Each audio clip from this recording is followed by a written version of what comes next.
আসলে finance commission তো finance কমিশনের মতো চলে। তাদের এখানে আসার উদ্দেশ্যটা হলো ফিডব্যাক নেওয়া, কিছু ইনফরমেশন সংগ্রহ করা, যদি নতুন কোনো কিছু ইনফরমেশন পায়। ফ্র্যাঙ্কলি আমরা কি ডিমান্ড করলাম ওইটার উপরে বেস করে ফিনান্স কমিশন কোনোদিন টাকা পয়সা দেয় না। আমাদের ডিমান্ড তার ডিমান্ড না, তাদের একটা ক্যালকুলেশন আছে, তারা সেই ক্যালকুলেশন অনুযায়ী দেয়।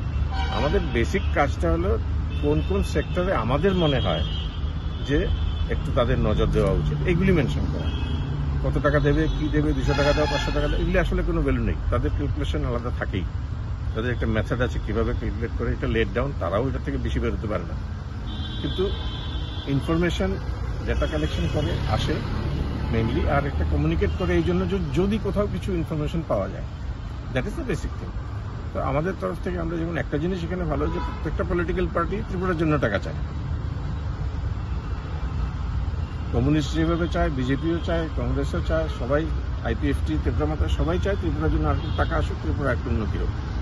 এটাতে এই একটা জায়গাতে সব পার্টি একমত। এটা খুব ইন্টারেস্টিং ছিল ভেতরে, সবাই একমত। আমরাও দেখলাম যে ভালো কথা বলছে, উই সাপোর্ট।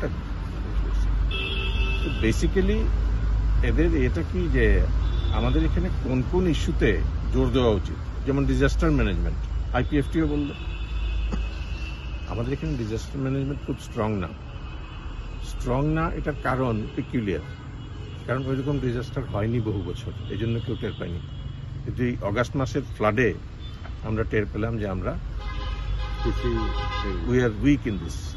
সো এই উইকনেসটা আসার পরে সব পার্টিরই নজরে পড়লো এটা, সবাই কেউ কার একটু দোষ দিচ্ছে না এখানে, সবাই বলছে এটা আমাদের ইনফ্রাস্ট্রাকচারটা স্ট্রং করতে লাগবে। আমরা যেমন লিখে দিয়েছি ডিজাস্টার ম্যানেজমেন্ট আমরা কি কি করতে চাই, গভর্নমেন্টের তরফ থেকে লিখবে আমি এত টাকা চাই, 10 টাকা চাই, আমি আর টাকা চাই না, আমি বলছি আমার এই সেক্টরটা দেখো, আমার এই সেক্টরটা দেখো।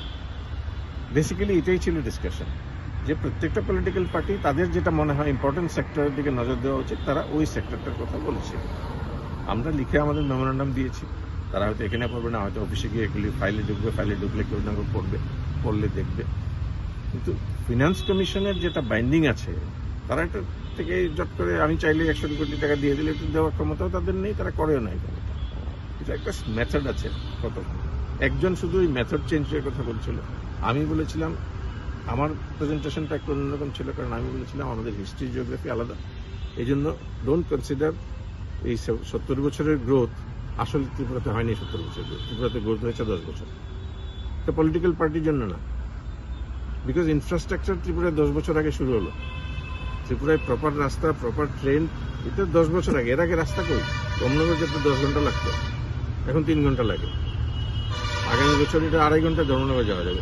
এরপরে গ্রোথ শুরু হবে। একবার রাস্তা তৈরি হওয়ার পরে গ্রোথ হয়, গ্রোথ হওয়ার পরে রাস্তা হয় না। একটা কথা আছে, আমেরিকা উন্নত এই কারণে যে তার রাস্তা উন্নত, আমেরিকা উন্নত এই কারণে না যে তার রাস্তা উন্নত। এটা অপোজিট ব্যাপারটা। রাস্তা হয় প্রথমে, তারপরে উন্নতি আসে। আমাদের রাস্তা এখন হচ্ছে, উন্নতি আসবে।